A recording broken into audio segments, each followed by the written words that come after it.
again. How are you this morning? Have you eaten your breakfast? I wonder what you ate this morning. Was it the same thing again?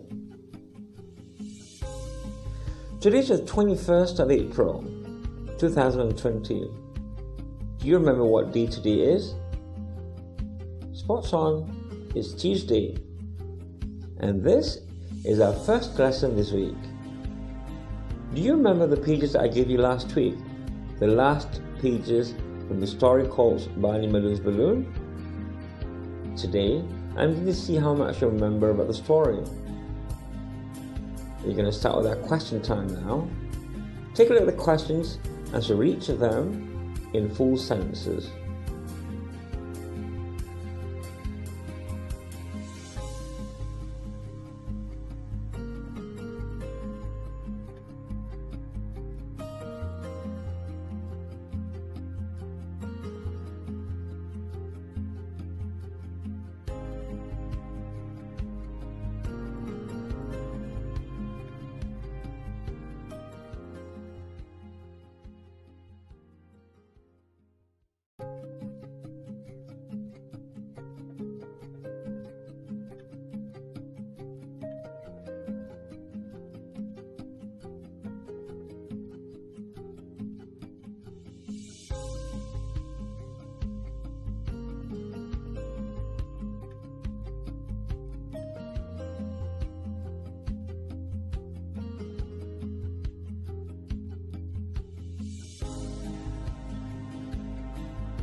Great!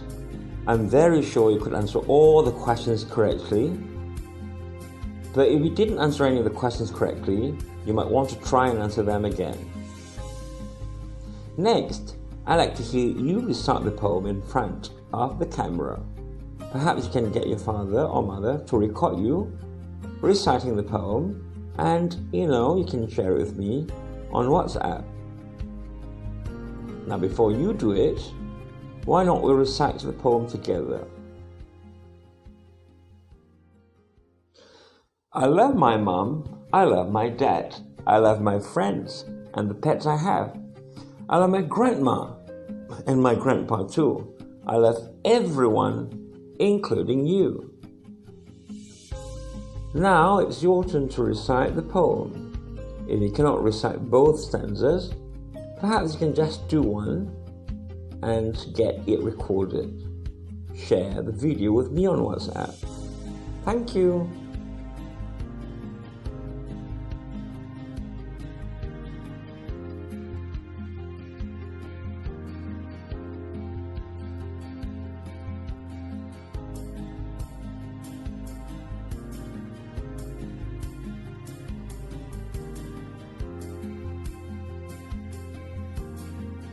Stan and the Dragon. Stan was a woodcutter. He lived deep in the forest with his wife. She was sad because they had no children. One day, a wizard appeared in the forest. "You're a good man, Stan," said the wizard. "I can grant you one wish." Stan only wanted one wish. "I wish for as many children as my wife is thinking about now," he said. Stan's wish came true, but they didn't have 2, or 10, or even 50 children. They had 100. "How will I afford to feed them all?" said Stan.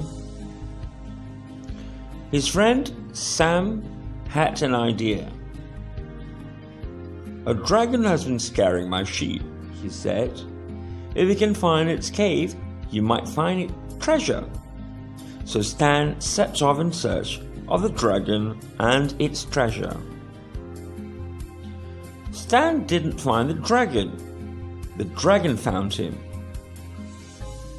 When he saw it, Stan knew he couldn't fight the dragon. Instead, he said, "I bet I'm stronger than you.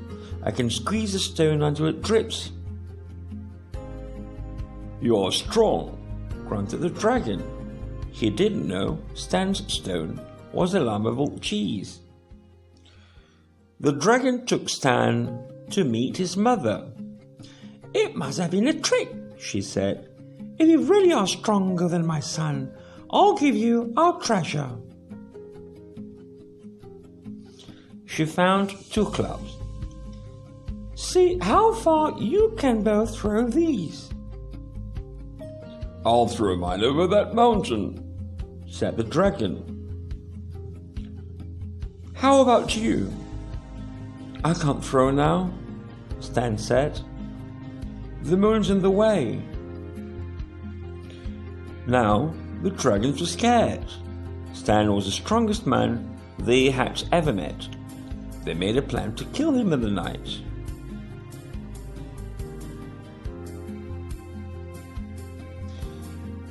But Stan heard them.